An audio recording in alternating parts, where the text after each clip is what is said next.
پچھلے دنوں میں ایک انتہائی دردناک واقعہ سامنے آیا کہ امیر اہل سنت گلگت کوہستان چترال خطیب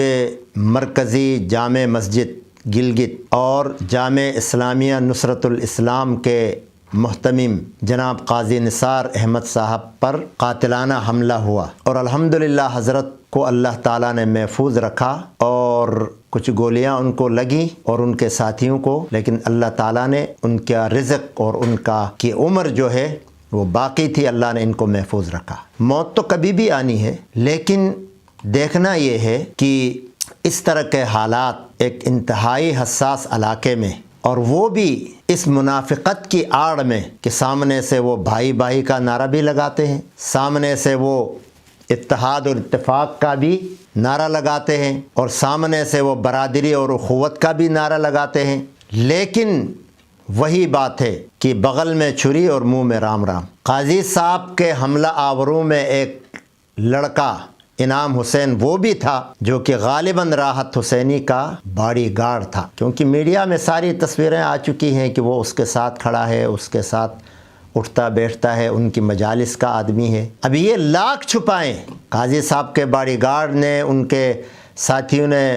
جوابی کارروائی کی، گولیاں چلائیں جس میں وہ مردار ہو گیا۔ اب چاہیے تو یہ تھا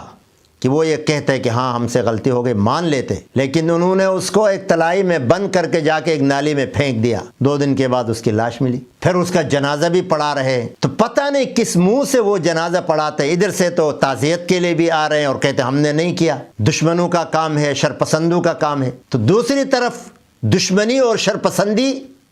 کا مظاہرہ بھی کر رہے ہیں عملاً۔ بھائی اللہ تمہیں ہدایت دے، تمہارے مذہب کے اندر جو تقیہ ہے اس کا تم عملی مظاہرہ کر رہے ہو، منہ سے کہتے ہو ہم بھائی ہیں، منہ سے تعزیت کرتے ہو، منہ سے قاتلین پر لعنت بھیجتے ہو، منہ سے ان دہشت گردوں کی مذمت کرتے ہو، اور دوسری طرف دہشت گردوں کو پناہ بھی دے رہے ہو، جنازے بھی پڑھا رہے ہو۔ یہ کون سی منطق ہے پتہ نہیں۔ تو بہرحال گلگت بہت حساس علاقہ ہے، یہ لوگ کسی اور کے اشاروں پر کھیل کر گلگت کے امن کو تباہ کر رہے ہیں،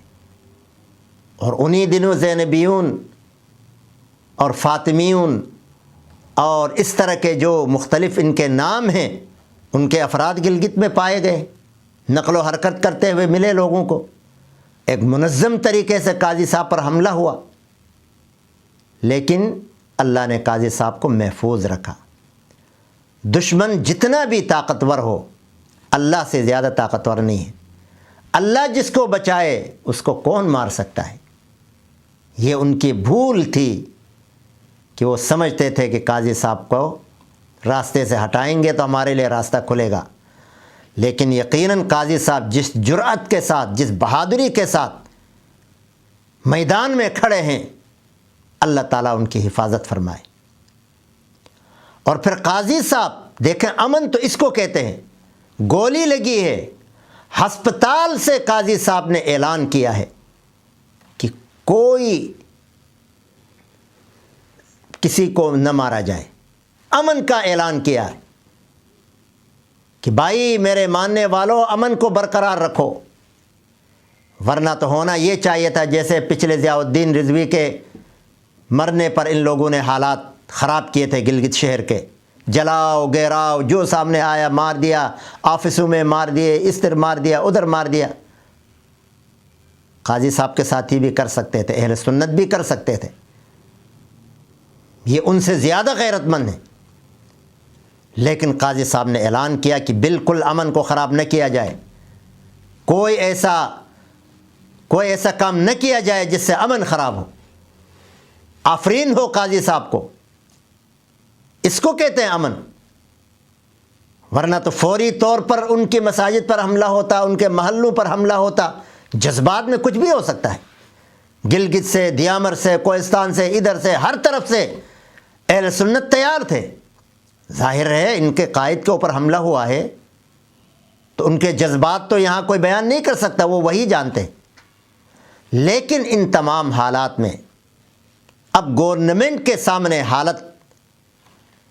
وہ بات بالکل عیاں ہو چکی ہے، ظاہر ہو چکی ہے کہ کون کیا ہے، کون اصلی ہے، کون نقلی ہے، کون صرف زبانی دعویٰ کرتا ہے اور کون عملی طور پر امن کو برقرار رکھتا ہے۔ دہشت گرد بھی پکڑے گئے بقول آئی جی صاحب کے، بقول وزیر اعلیٰ صاحب کے، کہ ان دہشت گردوں کے، ان حملہ آوروں کے اور ان کو پناہ دینے والوں کے نام بھی موجود ہیں، ان کے ایڈریس بھی موجود ہیں، محلہ بھی معلوم ہے۔ اب ان سے گزارش ہے کہ ایسی کارروائی کریں ان حملہ آوروں کے خلاف اور ان کو پناہ دینے والوں کے خلاف اور ان کے لیے ان کے تعاون کرنے والوں کے خلاف کہ آئندہ کوئی بھی اس طرح کی جرات نہ کرے۔ اگر امن کو برقرار رکھنا ہے تو پھر اب ان مجرمین کو پکڑنا ہوگا، ان کو سر عام قرار واقعی سزا دینی ہوگی تاکہ آئندہ کوئی اس طرح کی جرات نہ سنی کرے، نہ شیعہ کرے، نہ کوئی اور کرے۔ اسی طرح تو روک تھام ہوگی۔ آج آپ ان کو چھپا رہے ہیں، ان کو پناہ دے رہے ہیں، کسی کے دباؤ میں آ رہے ہیں، تو پھر تو واقعات ہوتے رہیں گے۔ اللہ تعالیٰ قاضی صاحب کی، ان کے تمام ساتھیوں کی اور تمام اہل اسلام کی، تمام علماء کی حفاظت فرمائے۔ اور قاضی صاحب یقیناً ایک بہت بڑے میدان میں کھڑے ہیں، بہت ہی ذمہ دار پوسٹ پہ ہیں۔ اللہ تعالیٰ ان کی حفاظت فرمائے اور اللہ تبارک و تعالیٰ ان کو جلد سے جلد شفا یاب فرمائے۔